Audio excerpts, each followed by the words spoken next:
خوش آمدید، welcome back. ایک بار پھر آپ کی خدمت میں حاضر ہیں اور چلتے ہیں اس سیگمنٹ کی جانب جس میں ہم آپ کی ملاقات کرواتے ہیں، بلکہ ہم خود بھی ملاقات کرتے ہیں ایک فلاحی ادارے سے جو اللہ کی مخلوق کی خدمت کرتے ہیں۔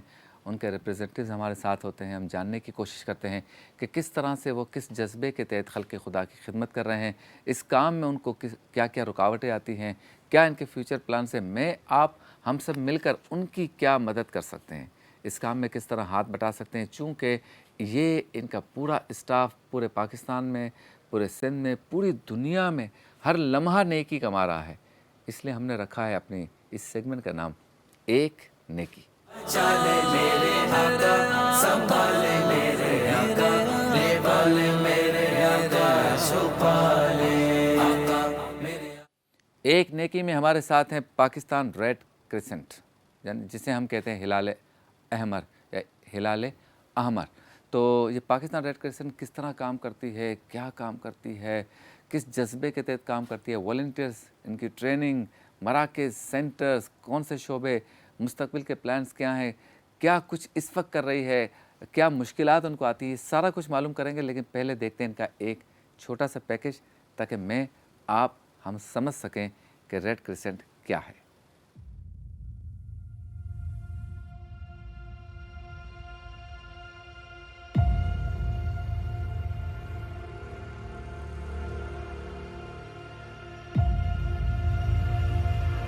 اساں یکو من 3 مہینا